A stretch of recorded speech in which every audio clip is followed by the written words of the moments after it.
ಮನೆ ಗಣಾಜನ್ ಭಾವಂಗೆ ಇದಕ್ಕಿದ್ದಂಗೆ ಎದೆ ನೋವು ಶುರು ಆಗೋಯ್ತು. ಆಸ್ಪತ್ರೆಗೆ ಹೋಗೋಣ ಅಂದ್ರೂ ಹೋಗ್ತಾ ಇರಲಿಲ್ಲ. ECG ಮಾಡಿಸಿಯಪ್ಪನ ಇದನ್ನೆಲ್ಲ ಹೇಳ್ತಾಡ ಅವ್ನು ಹೇಳ್ತೆ ಆಚೆಚ್ಚೆ ಮನೆಯೂ ಹೇಳ್ದು ಕೂಡ. ಇವ್ ಹೋಗ್ಲದೇ ಅದ. ಇವ್ ಸ್ವಲ್ಪ ರೊಮ್ಯಾಂಟಿಕ್ ಪರ್ಸನ್. ಕಡೆಗೆ ಅವ್ನು ಹೇಳ್ತಿ ಹಂಗೆ ಫೋನ್ ಮಾಡ್ತು, ಬಾವ ನೀ ಯಾರೋ ಒಂಚೂರು ಬಂದು ಹೇಳ ಮರ ಹೋಗ್ಲೇ ತಯಾರಿಲ್ಲ ಇವು. ಹೇಳ್ದಿ ಗಣಾಜನ್ ಬಾವ ಹೆಂಗೆ ಗೊತ್ತಿದ್ದಲ್ಲಿ ಫುಲ್ ರೊಮ್ಯಾಂಟಿಕ್ ಪರ್ಸನ್. ಅವೇನು ತಿಳ್ಕೊಂಡ್ರ ಈ ECG ಯಂತ್ರ ಹೃದಯ ಬಡಿದದೊಂದಿಗೆ ಚೆಕ್ ಮಾಡೋದ್ರೊಂದಿಗೆ ಯಾರಿಗಾಗಿ ಬಡಿತಾ ಇದ್ದು ಹೇಳೋದು ತೋರಿಸ್ತು ತಿಳ್ಕೊಂಡ್ಬಿಡ್ನಾಡ. ಹೇಳ್ದಿ ಹಂಗೆಲ್ಲ ಅಲ್ಲ ಬಾವ, ಅದು ಹೃದಯ ಬಡಿತ ಮಾತ್ರ ತೋರಿಸ್ತು, ನಿನ್ನ ಹೃದಯ ಯಾರಿಗ ಬಡಿತಾ ಇದ್ದೋಳೆಲ್ಲ ತೋರಿಸ್ತಿಲ್ಲ.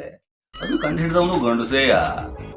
ಹೆಂಗಸರಾಗಿ ಕಂಡುಹಿಡಿದಿದ್ರೆ ಯಾರಿಗ ಬಡಿತಾ ಇದ್ದು, ಎಷ್ಟು ಜನಕ್ಕಾಗಿ ಬಡಿತಾ ಇದ್ದು, ಇದೆಲ್ಲ ವ್ಯವಸ್ಥೆ ಇಡ್ತಿದ್ದ. ಅದರಲ್ಲಿ ಕಂಡುಹಿಡಿದ ನಾವು ಗಂಡಸು. ಅದನ್ನ ನೀ ಏನು ಹೆದರಡ, ಹೋಗಿ ಬಾಳೆ ಆಸ್ಪತ್ರೆಗೆ ಕಳಿಸಿದ್ವಿ.